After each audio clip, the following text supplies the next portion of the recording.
विधायक गीता जैन के परिवार निर्माण स्थल पर जाकर कार्रवाई करने व 20,000 रुपए वसूल करने की धमकी देने वाले एक पुलिस आरक्षक को निलंबित कर दिया गया है। उसका नाम नरेंद्र मंगल भैरे। तमाम सबूतों के बावजूद भी भैरे को निलंबित किया गया है। विधायक गीता जैन का परिवार निर्माण का व्यवसाय उनके पति भरत जैन चलाते हैं। मीरा रोड पर इंद्रनील कॉम्प्लेक्स परियोजना वर्तमान में निर्माणाधीन है। वहां मिट्टी की खुदाई की जा रही है। 9 जनवरी को मीरा रोड थाने में पुलिस नायक नरेंद्र मंगल भैरे ने सुबह सोनम बिल्डर्स के इंद्रनील संकुल परियोजना स्थल का दौरा किया। वहां चल रहे उत्खनन कार्य को रोकने को कहा। मौके पर मौजूद इंजीनियर मनोज कुमार मंडल ने अनुमति के दस्तावेज मांगे। उसने डंपर और पोकलेन के मालिक कंचन पाटिल को भी थाने में पूछताछ के बजाय और पैसे की मांग की। भैरे ने थाने के पास आरबीके स्कूल के सामने एक चाय की दुकान पर पाटिल से 20,000 रुपए की फिरौती ली।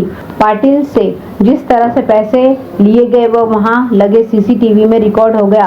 पुलिस द्वारा विधायक गीता जैन और उनके पति भरत को निर्माण परियोजना में आकर काम बंद करने की धमकी देकर कार्रवाई नहीं करने पर 20,000 रुपए की फिरौती लेने के तरीके का पता चलने पर सोनम बिल्डर ने शिकायत दर्ज कराई। इसे गंभीरता से लेते हुए सहायक पुलिस निरीक्षक विलास सानव ने जांच शुरू कर दी।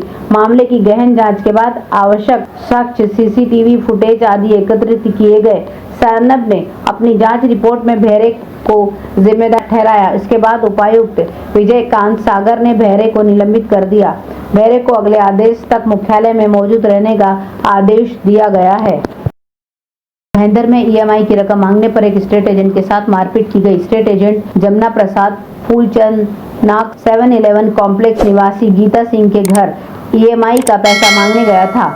नतीजतन क्रोधित राहुल सिंह और संजना सिंह ने जमुना प्रसाद नाग का अपमान किया और उन्हें लकड़ी के बांस की छड़ी से खूब पीटा। नाग की शिकायत पर राहुल और संजना के खिलाफ मामला दर्ज कर लिया गया है।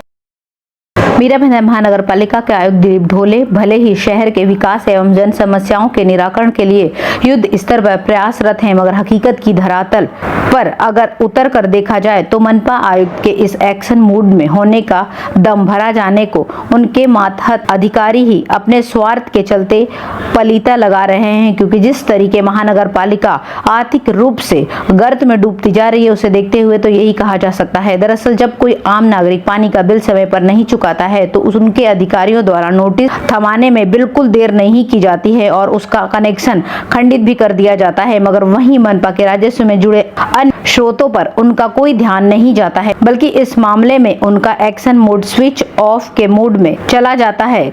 लगातार कर्ज में डूबती जा रही मीरा महानगर पालिका के अधिकारियों कर्मचारियों को संभवतः कुछ नहीं पड़ी है, मगर शहर की आम जनता लगातार इससे उबारने व अधिकारियों कर्मचारियों को उनकी ड्यूटी याद दिलाने में लगी है। और उसका अंदाजा इसी बात से लगाया जा सकता है कि जो ड्यूटी मनपा के अधिकारियों कर्मचारियों को निभानी चाहिए उसे शहर के कुछ जागरूक नागरिक उठा रहे हैं। उसके चलते आए दिन मनपा से जुड़े नए नए खुलासे उभर कर सामने आते रहते हैं। इसी तरह एक सनसनीखेज खुलासा आरटीआई के जरिए होर्डिंग्स कंपनियों को लेकर भी हुआ है, जो पिछले काफी समय से मनपा के संबंधित अधिकारियों को कथित रूप से अपने झांसे में लेकर मनपा के करोड़ों रुपए पर कुंडली मारकर बैठा है। यह खबर हमने पहले भी रूबरू में दिखाई थी। जानकारी के मुताबिक मनपा प्रशासन द्वारा शहर में होर्डिंग व बैनर लगाने वाली जिन कंपनियों को ठेका दिया जाता है उनके ऊपर मनपा प्रशासन का करोड़ों रुपया बकाया है, मगर अपनी ड्यूटी के प्रति गैर लापरवाह मनपा अधिकारियों के चलते इसकी वसूली नहीं हो पा रही है। न ही ऐसी कंपनियां मनपा का यह कर्ज उतारने की जहमत उठा पा रही हैं, जबकि मनपा प्रशासन द्वारा हमेशा से कर्ज में दबे होने का रोया जाता रहा है। बताया जाता है कि ऐसी कंपनियों पर वैसे तो मनपा का बड़ी रकम बकाया थी, मगर भला हो समाज सेवक प्रदीप जंगम का जिनकी आवाज उठाए जाने के बाद थोड़ी बहुत रकम की वसूली की गई, मगर अभी भी यह बकाया करोड़ों रुपए का है। हाल ही में एक समाज सेवक व जागरूक नागरिक विपुल कामदार ने भी इस मामले में आरटीआई के जरिए एक जानकारी मांगी थी, जिससे यह खुलासा हुआ है कि अभी भी इन होर्डिंग्स कंपनियों पर मनपा प्रशासन का लगभग 35 करोड़ रुपए बकाया है और मनपा के संबंधित अधिकारियों द्वारा इसकी वसूली को लेकर कोई ठोस कदम नहीं उठाए जा रहे हैं, जिसके चलते मनपा के सिर पर कर्ज का बोझ बढ़ता जा रहा है। इसके अलावा भी मनपा के संबंधित अधिकारियों की कई खामियां उभर कर सामने आती रही हैं, जिनके चलते मनपा के राजस्व को भारी नुकसान होने का संकेत मिल रहा है।